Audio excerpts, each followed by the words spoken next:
Estoy seguro de que tú, como cualquier otra persona, ha hecho algo en su vida y no ha quedado del todo satisfecho. Y no digas que no, que algo seguro que hay. ¿Qué tal estás? Soy José Luis Martín, esto se llama World Media Podcast y precisamente de eso te vamos a hablar hoy. De un disco, el peor disco de la carrera de un grupo y que, bueno, al final a lo mejor hasta les pudo haber salvado de haberse roto por completo. Jaime Ojeda enseguida nos va a contar esta historia. Solo te voy a decir el nombre del disco, Dirty Work, por si de repente eres pues alguien, ¿no?, experto en el mundo de la música como Jaime y sabe un poquito más de esta historia, porque solo con el nombre a lo mejor no lo pillas. Porque lógicamente cuando un disco es muy malo, a lo mejor no luce. Y en el caso de esta banda, pues es increíble, ¿no? Es increíble esta historia, pero va a ser Jaime, como siempre, que nos cuente más detalles. Así que quédate en World Media Podcast hasta el final del capítulo para disfrutar de este nuevo contenido musical.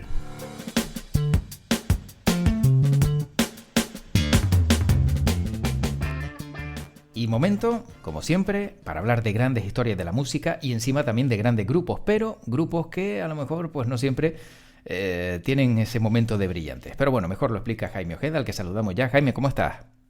Hola José, ¿qué tal? Pues la verdad que muy bien, con muchas ganas de otro episodio aquí en World Media de seguir hablando de historias del mundo de la música y efectivamente hoy toca hablar de un grupo mítico que yo creo que hemos nombrado en bastantes ocasiones, algún que otro podcast también yo creo con ellos como protagonistas, pero ahora sale la historia de un disco que grabaron hace 40 años, es decir, es el 40 aniversario y bueno, pues digamos que han salido artículos e historias que de momento no se habían contado, habían quedado ahí un poquitito, pero bueno, ya sabes que cuando toca el aniversario de un disco y más de una banda como los Rolling Stones, que es de quien vamos a hablar, pues bueno, ahí se rasca un poquitito y se sacan historias que por otro lado, José, mm, hemos dicho muchas veces que es una banda ya no solo peculiar y mítica, sino que, claro, es que son, José, muchos años, como se Claro. suele decir, en la carretera, ¿eh? Y claro, tantos años en la carretera, pues dan para muchas historias, muchas desavenencias y muchos dimes y diretes y mucho de todo, ¿no? Entonces ahora se cumple el 40 aniversario de la edición de su disco Dirty Work y salen historias muy jugosas que vamos a contar en este episodio. Jaime, es imposible en tantos años de carrera no pinchar una vez al menos. Vamos. Claro, es que es imposible, ¿no? Y yo creo que los Rolling, también con los últimos discos, claro, ya alargando, ¿no? Ya la carrera discográfica casi hasta el infinito y más allá, como dirían en Toy Story, pues yo creo que ya tienen un par de pinchazos, pero José, yo tengo que reconocer que incluso sus peores álbumes me gustan. Sí, No sé, sí. tienen algo, ¿no? En su sonido, yo no sé si ya es también por costumbre, ¿no? Que no sé, a mí la verdad que los trabajos de los Rolling Stones me gusta ese sonido sucio, ¿no? Que tienen, no sé, esa forma que han tenido siempre de interpretar el rock un poquitito con el tamiz del soul, de, del- de la zona norteamericana del sur, ¿no? Y no sé, yo creo que ha sido una banda que ha sabido tener además personalidad propia y también, por supuesto, dejándose influenciar por muchas otras bandas y demás, pero hoy toca hablar del álbum Dirty Work, que José, que es un álbum que casi termina con el grupo, ¿eh? Casi, o sea, la tensión llegó tan alta y estaban en un momento hace 40 años, claro, es que esto no fue ayer, José, que Claro. fue hace 40 años, ¿eh? Y Es yo, que, es que yo creo que todo lo que sea de Rolling se mide en décadas. claro, sí, sí, aquí no se puede medir en quinquenios ni en años, sino tiene que ser en décadas. Claro, es que estamos hablando, porque me hace gracia, ¿no? Que se cumplen 40 años de Dirty Work, el álbum que casi terminó, pero es que han sobrevivido 40 años a eso, ¿no? Claro, o sea, vamos. Bueno, sí que les unió entonces, ¿eh?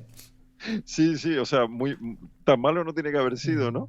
Eh, y bueno, y comentan las crónicas que con el tiempo, al final, este disco, que casi termina con la banda por las desavenencias, ahora las iremos contando, pues acabó representando un giro que salvó y al final reconcilió a la banda. Así que al final también tuvieron el mérito, José, digamos, de hacer de una época mala, bueno, hacer propósito de enmienda y salir adelante, ¿no? Estamos hablando del año 85, cuando los Rolling Stones pues deciden entrar en los estudios Pate Marconi en las afueras de París para grabar el que iba a ser su 18º álbum. Y bueno, eso fue en abril del 85 y en esos momentos, José, las tensiones entre los componentes ya habían llegado al momento más cumbre, ¿no? Y bueno, dicen los expertos de aquella época y la gente que estuvo por ahí en las grabaciones, que en aquel momento, como banda, no se les podía considerar, porque cada uno estaba por su lado intentando arreglar sus vidas, otros lanzando sus carreras en solitario, como Mick Jagger, y vamos, que virtualmente no eran banda. Ellos habían publicado a finales del 83 el disco Undercover, un disco que había vendido menos de lo que se esperaba, y como se vendió menos de lo que se esperaba, pues no hicieron gira. Y para su siguiente disco, que iba a ser este Dirty Work del que estamos hablando, pues cambiaron de compañía. Iba a ser el primer disco que hicieron los Rolling Stones con CBS, con CBS. Curiosamente, y seguro que vamos, con todos los visos de que fue Mick Jagger el que produjo este cambio, porque CBS era la compañía que había firmado ya a Mick Jagger en solitario, lo cual hizo que Keith Richards se enfadara muchísimo, porque lo consideró como una especie de traición, ¿no? Y esto fue en aumento, José, en cuanto comprobó que el vocalista, que Mick Jagger, pues comenzaba a dedicar más atención a su carrera individual que a la del grupo. Yo puedo entender a Keith Richards, pero José, claro, después de tantos años juntos, pues hombre, un disco en solitario, pues yo no lo veo tan mal, porque también, hombre, que Mick Jagger querría hacer cosas también, ¿no? Que fueran diferentes y que se salieran, ¿no? De la órbita de Rolling Stone. Entonces, claro, son estas cosas que vete a saber, seguro que había más cosas, ¿no? Por medio y que no es tan simple el asunto. Pero claro, que Richard se enfade porque Mick Jagger quiere iniciar en solitario. Lo que sí es cierto es que, claro, que lanzar la carrera en solitario a Mick Jagger pues le conllevaba a dedicar menos tiempo al grupo. Y claro, eso al final debilita al grupo. Yo en ese aspecto lo entiendo, ¿verdad? Hombre, es que, claro, el grupo se queda mirando y dice, ¿nosotros qué hacemos?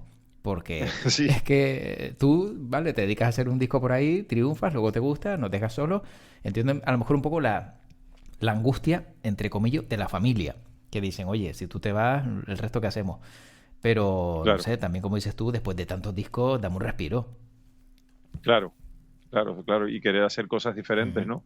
Pues nos plantamos, José, en febrero del 85, cuando Jagger publica su primer álbum en solitario, se llama She's the Boss, pero fue peor cuando en el verano de ese 85 se produce una pausa en las grabaciones de este disco, Dirty Work, para que Mick Jagger atendiera a otras prioridades.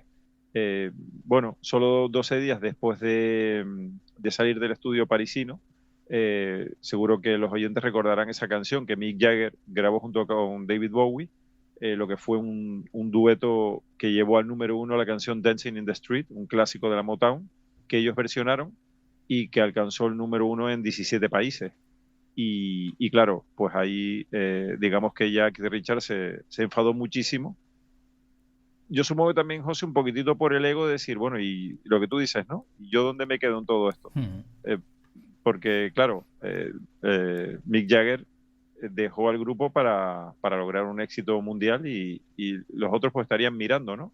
Y yo creo que Richard yo creo que es el más combativo, porque Charlie Watts, por ejemplo, pues bueno, pues la verdad que estaba junto con Ronnie Wood, pues también, digamos que intentando resolver sus problemas con el alcohol y las drogas, ¿no? Entonces, bueno, aunque Keith Richard yo creo que también tendría esos problemas, pero bueno, también se enfocó en que Mick Jagger les estaba haciendo la puñeta. Bueno, José, pues toda esta atmósfera, digamos, de controversia que había dentro del grupo se escenificó nada más y nada menos que en prime time y de cara al mundo entero en el concierto benéfico Live Aid el 13 de julio. Ahora venimos a averiguar por qué los Rolling Stones salieron separados, porque Mick Jagger salió en el Live Aid, pero no con los Rolling, sino interpretando temas suyos y versiones de los Rolling Stones junto a Tina Turner. Y luego salieron Keith Richards y Ronnie Wood como guitarristas de Bob Dylan. Es decir, que los Rolling Stones estuvieron en Live Aid el 13 de julio, pero no como, Joder. no como Rolling Stone, Claro. sino que cada uno por su lado. Claro, en aquella época igual, igual se interpretó como, bueno, mira, bueno, claro, vinieron y les apeteció, ¿no? Les apeteció aparecer con otros artistas. No, no, es que no se podían ni ver. Vaya mosca, ¿no? Entonces, Como diríamos aquí, vaya mosca tenían entre ellos. claro, estaban enfadadísimos, no se podían ni ver. Supongo que dirían, no, o sea, no podemos tocar en directo porque nos tiraremos las guitarras y los micrófonos a la cara. Y entonces, pues yo supongo que los managers, la propia gente de Live Aid, pues claro, un concierto tan mítico como Live Aid, ¿no? Pues claro, no podían, que tenía todas las figuras del mundo mundial, como se suele decir, de la música, no podían permitirse que no estuviesen los Rolling Stones. Supongo que los managers le dirían, mira, no es el mejor momento para que actúen juntos en escenario, porque esto va a quedar fatal, esto se está retransmitiendo para todo el planeta, es una causa solidaria y esto va a ser un Cristo, ¿no? Entonces yo supongo que esta fue la versión que lograron, en plan de, bueno, pues que salga Mick Jagger con Tina Turner y que Keith Richards y Ronnie Wood pues hagan de guitarrista de Bob Dylan, que seguramente también es histórico, ¿no? Que Bob Dylan haya tenido a miembros de los Rolling Stones formando parte de su banda y que nada más y nada menos se hayan juntado dos mitos como Mick Jagger y Tina Turner. Así que, José, como puedes ver, las historias que no conocíamos, que estamos conociendo ahora, pues también han dado lugar a momentos épicos, ¿no? A momentos que después ya no se repetirían nunca y que hicieron que se juntaran estas estrellas. Pero claro, José, acaba Live Aid y la banda tiene que volver al estudio. Y se dieron unos pocos días, 3 días, para descansar de Live Aid y de todo el monumental follón que fue aquello, ¿no? Todo ese masivo concierto. Pero la situación ya era crítica. Y fue Keith Richards de nuevo quien se encargó de meter ahí cizaña, porque Mick Jagger estaba ausente, tanto físicamente, porque muchos días no aparecía en las grabaciones, como en espíritu, porque todo el mundo, todos en el grupo, los managers, daban por hecho de que Mick Jagger estaba reservando el mejor material para el que iba a ser ya su segundo disco en solitario, que ya, como el primero fue un éxito, pues ya estaba preparando el segundo. Entonces, claro, el resto de componentes y demás estaba un poquitito a la expectativa, porque veían que Mick Jagger ni mucho menos estaba dando todo y pensaban que en realidad estaba con la cabeza más puesta en su carrera en solitario, ¿no? En su carrera en solitario, exactamente. Después, en esas sesiones de volver al estudio, también Charlie Watts, el mítico batería, pues también estaba sumido en sus adicciones a la heroína y el alcohol y también estaba más ausente que en las grabaciones. De tal forma, José, que la banda, para poder ir completando las sesiones de grabación y que el disco no se eternizara, pues la banda tuvo que recurrir a varios músicos de sesión para hacer partes de percusión o todavía peor, ensamblarlas de modo electrónico. Y claro, después, claro, ya el bajista Bill Wyman, pues ya enfadado con todo esto, pues también iba y venía, ¿no? Entonces, claro, pues estaba cada uno por su lado, por decirlo de alguna forma. Y tenían que grabar un disco, ¿no? Y bueno, y otro de los miembros, Ron Wood, que se estaba recuperando del alcoholismo en aquella época, pues al final él sí que dio allí la cara y grabó el bajo, grabó batería en algunos temas, el saxofón y después compuso canciones para el disco. Así que este álbum pues fue en buena parte gracias a Ron Wood, que sí que el hombre estuvo allí, ¿no? Diciendo, bueno, esto hay que sacarlo adelante. Y después, años después, porque claro, la grabación de este disco se tapó un poquitito, ¿no? Todo esto, porque después hay que promocionarlo y vender una gira, y claro, si salen todos estos trapos sucios, pues ya empezamos mal, ¿no? La campaña de promoción. Pues años después, el segundo guitarrista del grupo confesó en una entrevista que bueno, que eso, ¿no? Que la banda no funcionaba nada bien y que tuvo que ser, bueno, pues un componente, digamos, un poquitito no protagonista como Ron Wood, quien dio el callo, hizo casi el trabajo de todos, ¿eh? Porque hizo como casi pose de hombre orquesta. Es que, tal y como lo relatas, no quiero ni pensar cómo tenía que ser esa experiencia de alguien, Sí, del grupo, ¿no? Todos juntos y luego de repente todo el mundo peleado. Hasta como tú bien claro. relatabas, ¿no? El tener que utilizar hasta otros músicos para grabar pistas porque Imagínate, los ¿no? tuyos ni querían verse. Claro, claro. Y ahora aquí viene el culmen, José, que es el productor. Ujú. Tú imagínate, chiquito papelón, el del productor. Y es que los Rolling decidieron llamar al productor Steve Lillywhite, uno de los nombres más importantes de la gran industria en los años 80, y que, ojo, había trabajado con U2, con Peter Gabriel, con Simple Minds, con Siouxsie and the Banshees, con Ultravox. O sea, era pues uno de los productores, no estrella, sino superestrella. Y bueno, y este hombre tenía buenas relaciones con muchos otros músicos y como productor, bueno, pues se veía que estaba en el estudio y que no aparecía nadie por allí, José. Entonces, pero él, claro, un productor, entre otras cosas, se ocupa de que las cuentas cuadren, ¿no? Ujú. Bueno, de que el disco tiene un presupuesto y que hay que, y claro, cada día de estudio vale un dineral. Es que aquí hablamos tranquilamente, no, claro, el estudio, no iban por allí, pero claro, es que ahí hay ingenieros de sonido, asistente de producción, asistente de ingeniería. Entonces, claro, eso tiene un personal, porque estamos hablando de los estudios de los 80, José, no de ahora, ¿no? Sí, exacto. Que es todo mucho más electrónico, ¿no? Pero en aquella época era todo analógico y ahí había gente, bueno, pues muchísima gente, cada vez que abrías un estudio de grabación era un presupuesto altísimo. Entonces, claro, Steve Lillywhite tiró de amigos y casi nada. En este disco, pues mira, así, porque los Rolling Stones no estaban, pues aparece Jimmy Page de Led Zeppelin Guau. o Bobby Womack, que grabaron algunas guitarras.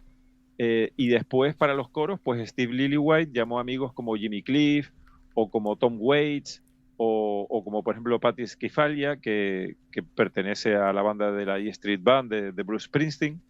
Así que imagínate, ¿no?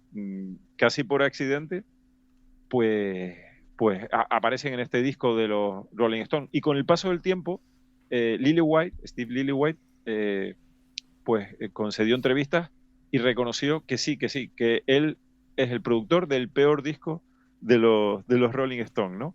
Y él decía que para que salga un buen disco es necesario un buen viento de cola y los Ujú. Stones no lo tenían entonces, que dice que él notaba que había demasiada amargura, ¿no?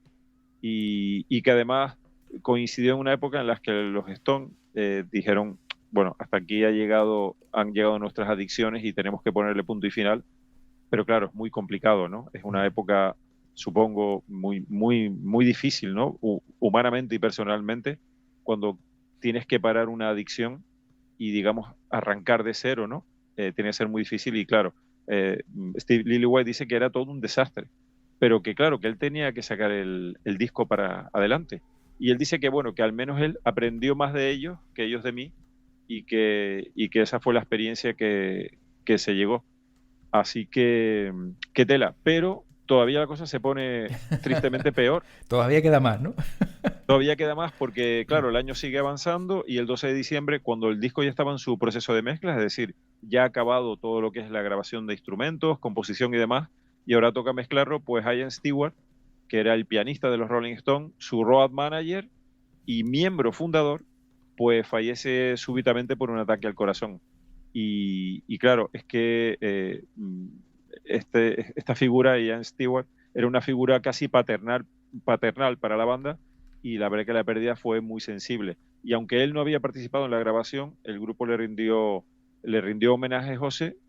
Esto es una curiosidad, con una pista oculta al final Mm, del vinilo en la que se mostraba su pericia al teclado, ¿no? Era el pianista del grupo. A veces los vinilos, José, sí. tienen un pequeño truco que es que no podemos ver los surcos porque se les pone como una pátina por encima que hace invisible los surcos, pero oh sorpresa, cuando la aguja ya parece que va a llegar al final del disco, no se para, sino que resulta que ahí hay una pista oculta, ¿no? Eso ocurre en algunos vinilos y eso ocurre en el Dirty Work. Así que si alguien lo tiene y no ha llegado hasta el final, que se lo ponga y disfrute de esa pista oculta. Finalmente, el disco, el Dirty Work, fue publicado el 24 de marzo del 86, además con fotografías seguro, José, que el nombre te suena, si no la conoces, que es Annie Leibovitz, Sí. la fotógrafa que ha hecho portadas para todo el planeta, ¿no? Y es una fotógrafa neoyorquina, pues muchísimo, muy famosa, que en los años 80 era, digamos, la fotógrafa de toda mega estrella que se movía por el planeta, ¿no? Y bueno, pues tampoco parece que su labor fuera la mejor. Al menos eso dicen las críticas, ¿no? Que el vinilo venía envuelto en un celofán rojo oscuro Mm. y que incluía por primera vez en su trayectoria las letras de los temas en la carpeta, que fue una imposición del sello geográfico CBS, y además tenía el disco un cómic adjunto. Pero claro, todo esto encareció el precio del disco, con lo cual los seguidores pues también la liaron, ¿no? Porque el disco salía bastante caro. Pero lo más llamativo, José, del disco era su portada, que ahora yo tengo mi opinión, que, que, claro, es en pleno década de los 80 y tiene un retrato con colores chillones y cada miembro del grupo posando con cara de aburrido y mirando hacia un lado diferente. Y bueno, la verdad que la portada es para verla, ¿eh? Y además visten de traje muy en la onda de la serie televisiva Corrupción en Miami, un elemento estético que bueno, que según la prensa pues tampoco le hace un gran favor. Sin embargo, yo tengo que decir que esta portada de los Rolling Stones a mí siempre me ha gustado mucho. A mí me gusta. Eh, La acabo de ver y realmente me gusta porque combina bien los colores, da una imagen sí, completamente diferente y, como dices eso es, tú, está muy relacionada con la época en la que salía. Otra cosa es que a lo mejor totalmente, para un grupo de rock mítico como ellos, pues no cuadrará un poco. claro, exactamente. Yo creo que esa fue la clave, pero claro, yo recuerdo cuando salió el disco que a mí me gustó muchísimo la portada, me gustaba mucho, y yo creo, José, no sé si es tu opinión, con el paso del tiempo, yo creo que es una muy buena portada. Sí, sí, sí. Es una portada que tú la ves a día de hoy y te gusta. No es una portada que dices, uy, qué viejo es esto. No, no, todo lo contrario. Claro, Podrías pensar, salvo por la cara de ellos, ¿no? Que se le ve el paso de los años ahora, que podrías pensar que es una portada que se ha sacado ahora porque daría el pego completamente porque es atemporal. exactamente. Sin Mm. embargo, José, para llevarnos la contraria, en 2005, la revista online Pitchfork, que es una de las revistas musicales online más potente y que yo recomiendo porque, vamos, para los amantes de la música es una Biblia, la incluyó en un reportaje sobre las peores portadas de todos los tiempos. Bueno, Entonces, bueno, imagínate, ¿no? Dice que es terriblemente mala y que esa estética de los 80, pues la verdad que era horrible. Eh, pues yo a día de hoy, tanto recuerdo mis recuerdos cuando llegó el disco a la radio y lo poníamos, o a día de hoy, pues yo particularmente no estoy de acuerdo, ¿no? no. Con la opinión de Pitchfork, pero ya se sabe, José, que también en gustos no hay nada escrito, ¿eh? Sí, efectivamente. Además, fíjate, me hace recordar un poquito a todos esos tonos y colores de Andy Warhol. O sea, esa mezcla, Sí, ¿sabes? es verdad. De tonos así como muy de Marilyn, de la sopa Campbell, que dice, bueno, que utilizaba tonos, digamos, llegando a la saturación. Con lo cual dices, oye, pues mira, por ahí lo puedes ver, pero bueno, como dices tú, que opiniones hay de todo tipo. Y traseros también, ¿no? Que todo el mundo tiene uno Claro. y no todos son iguales, ¿no? Como decía en la película, no sé si era Harry el sucio, lo que pasa es que lo decía de otra manera. Eso está claro haciendo referencia a las opiniones. Jaime, yo para ir acabando tengo por aquí una curiosidad, no está relacionada con los Rolling, pero sí con lo que algunos consideran que ha sido el peor disco de la historia. Y para algunos Ah, expertos, el peor disco de la historia es el álbum Saint Anger de Metallica del año 2003, porque dicen que no tiene solos, le falta la batería habitual, ¿no? De Lars Ulrich, o también tiene un sonido caótico. Luego también meten en el saco el Thank You de Duran Duran de 1995 y el álbum de The Clash, Cut the Crap de 1985. Así que, bueno, como decimos también, para gustos colores, y habrá seguramente alguien que nos esté escuchando y diga, pues a mí ese disco me encanta, pues perfecto. claro. Esto es opinión a lo mejor de algún crítico y ya está. No, no hay que To- tampoco darle mucha veracidad a todo esto. Totalmente. Y José, para poner colofón por mi Mm. parte, decir que al comienzo habíamos dicho que bueno, que al final este disco, como conclusión, lo que tuvo es que, vale, fue un desastre económico y de popularidad y el punto más bajo de los Stones, pero como precisamente yo creo que tocaron fondo, Luego, los artistas, digamos, cada uno después ir por su lado, ¿no? Después de acabar el disco y demás, Mick Jagger dijo que sí, que las relaciones eran pésimas, que la salud de cada uno de ellos era lamentable. Imagínate, José, hace 40 años ya decía que la salud era lamentable. O sea, imagínate, ¿no? Sí. Bueno, es que dice que es que no podían ni recorrer, porque estaban grabando el disco en París, que intentaban dar paseos por los Campos Elíseos, que vale, que es una avenida larga, pero que no podían, que a la mitad tenían que irlos a recoger en coche. Claro. Joder, mi Y, madre. y que, imagínate, ¿no? Que lo de salir de gira ni se lo planteaban. Y bueno, al final, ¿qué pasó? Bueno, que todos hicieron algo por su cuenta, abrieron algunos restaurantes, otros grabaron discos en solitario, estuvieron casi a punto de romperse, fue el momento más bajo, pero la crisis, José, al final se resolvió porque Keith Richards reconoció que al él también querer grabar un disco en solitario, se dio cuenta lo difícil que era la labor Claro. y por qué lo había querido hacer Mick Jagger. Y al final a ellos, al año siguiente, los ingresan en el Salón de la Fama del Rock and Roll y ahí digamos que se dieron cuenta de que, oye, nos están ingresando en el Salón de la Fama del Rock and Roll y nosotros aquí liándola. Entonces hicieron un esfuerzo y enterraron el hacha de guerra y digamos que los dos líderes de la banda firmaron la paz y con ello el resto. Y luego sacaron un disco en el año 89, el Steel Wheels, que a día de hoy se sigue considerando, en esta ocasión, sí, uno de los mejores trabajos de la banda y con el que sí pudieron salir de gira porque ya estaban más recuperados, tanto anímica como físicamente y de salud, ¿no? Así que ahí queda, José, esa historia, que como siempre que se trata de los Rolling Stones, pues es muy jugosa. Hombre, está claro que, como decíamos al principio, Jaime, uno malo tiene que salir, tiene que haber fricciones, son muchos años Totalmente. juntos y normal. Y lo más duro de todo esto, lo más, digamos, la moraleja buena es que al final siguen juntos. O sea, que fíjate cómo al final...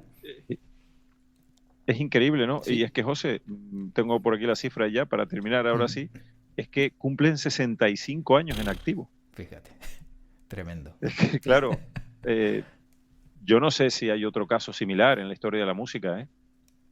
Que 65 años, José. Yo creo que no, porque encima con todos los integrantes, ¿sabes? Que hayan durado tanto tiempo, es como... Uf. Claro, a mí me cuesta recordar y además, José, con tantos discos, sí, tantas giras, tantas idas y venidas, ¿no? Que no se hayan roto definitivamente.